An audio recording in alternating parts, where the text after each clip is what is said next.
$29 million to strengthen the political landscape in Bangladesh. বাংলাদেশের রাজনৈতিক পরিমণ্ডল শক্তিশালী করতে একটি সংস্থাকে দেওয়া হয় ২৯ মিলিয়ন মার্কিন ডলার। চাঞ্চল্যকর এই তথ্য ফাঁস করেন মার্কিন প্রেসিডেন্ট ডোনাল্ড ট্রাম্প। স্থানীয় সময় শুক্রবার এক অনুষ্ঠানে বিষয়টি উত্থাপন করেন মার্কিন প্রেসিডেন্ট। এ নিয়ে বাংলাদেশের রাজনৈতিক অঙ্গনে শুরু হয় আলোচনা সমালোচনার ঝড়।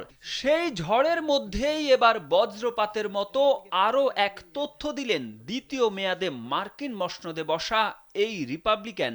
এবার জানালেন ওই ২৯ মিলিয়ন ডলার বাংলাদেশের কারা পেয়েছেন।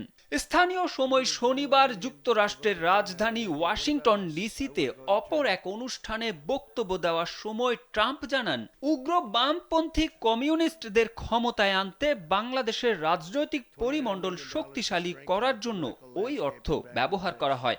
বাংলাদেশে ২৯ মিলিয়ন ডলার গেছে রাজনৈতিক পরিমণ্ডলকে শক্তিশালীকরণ ও তাদের সহায়তা করতে, যাতে তারা উগ্র বাম কমিউনিস্টদের ভোট দিতে পারেন।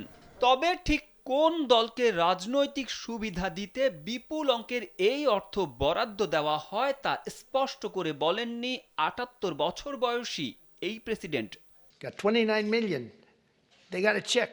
Can you imagine? You have a little firm, you get 10,000 here, 10,000 there.